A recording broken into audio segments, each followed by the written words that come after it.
Father's Day can be a really trying time for a grieving father. Perhaps you're a father of several um, children. Perhaps you're a father of the only child and that child's been lost. I was a father of two and I lost one child. For me, Father's Day just wasn't the same because even though I was still a father to my other child, I was wounded. I mean, it was like somebody took part of my arm and cut it off. I mean, my body and cut my arm off, right? Part of my role, because each child is different, as you know. So part of my role had changed. I lost that whole part. I lost the investment and the potential that was in that child. And I found myself really struggling on Father's Day. Um, but what I want to give you is a message to try to honor yourself. You poured yourself into that child, and that doesn't change who you are. It feels like it has, but know and give yourself credit for that you did the best you could at the time, right? Now, because what comes up for me is that I remember when I struggled with all the questions about why. Why did this happen to me? What did I do wrong? What did I do right? And so there's all of these questions that you might be struggling with as we enter into Father's Day. For me, I found the best way to handle that was to process that with somebody else. Now, that brings up a whole lot of things because we as men don't want to process with other people. Most men. I knew I needed community to do that. And the problem was finding an understanding group of people who just weren't like, for most people, a death happens and their life goes on. They see the death outside of themselves. And what I mean by life goes on is that they go to a funeral or they shake your hand and say they're sorry and their lives goes on. For us as fathers, our life has changed immensely. Our life has imploded to some degree, exploded to some degree, and we find ourselves very much alone very quickly. So our society tells us to suck it up and move forward, and it just doesn't work that way. We are human beings.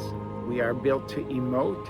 We are emotional people, but I want you to know that as a father, you're also built to grieve.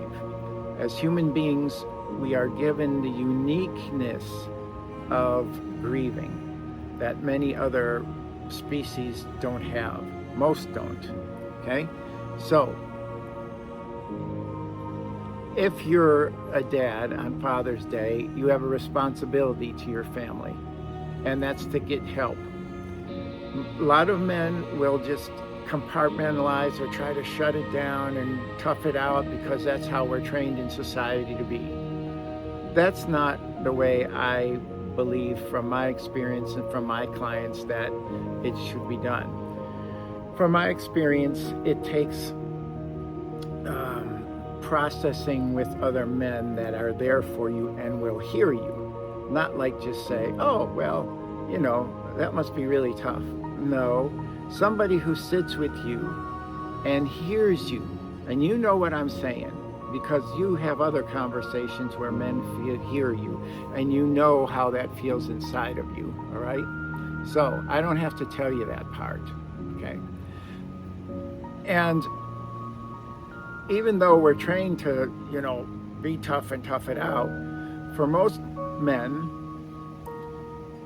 it doesn't work that way. I mean, even guys that are hardened Army people that come back from the service, they're grieving. They're grieving things that they've seen, things that they've done. And we know what cost it is to them. And many of them struggle for years. So my advice to you is to find yourself a good counselor, a good person who understands you, or will understand you when you're working with them. A counselor, a coach, another trusted friend that you meet with regularly to process this. The thing is that our life is so busy that it's hard to find somebody to do that journey with you. So a meaningful grief counselor or grief coach is somebody that I think will benefit you, because some people are just trained in grief and they're very good at what they do. But the people that have gone through it, who know what the feelings are, who can identify with who you are, that's where you want to be.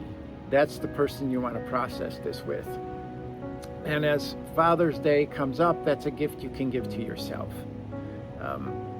It's not, as fathers, we might see it as a weakness to go and get help from somebody that we really become vulnerable to. Because as men, we're not supposed to be vulnerable. We're supposed to be power on, right? Well, yeah.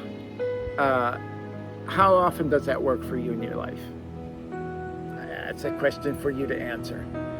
Some men can just power on, but it's those men that I think carry stuff inside and it eats away at them and it causes their demise slowly but surely. And that's not what we want for you. We want you to thrive in life again. If you're a dad if you're a dad that's lost your only son or your only daughter, that's a really hard place to be, because there's a lot we've put into that person, and when that goes away, we feel that loss of role, that emptiness inside, all the investment just lost, like it just fell off the table, right? So that's really hard to absorb, and I hear you on that. What that takes is, again, honoring yourself as to who you are, and there's no immediate solving that feeling or that problem. What we need to do is take it to somebody who's trusted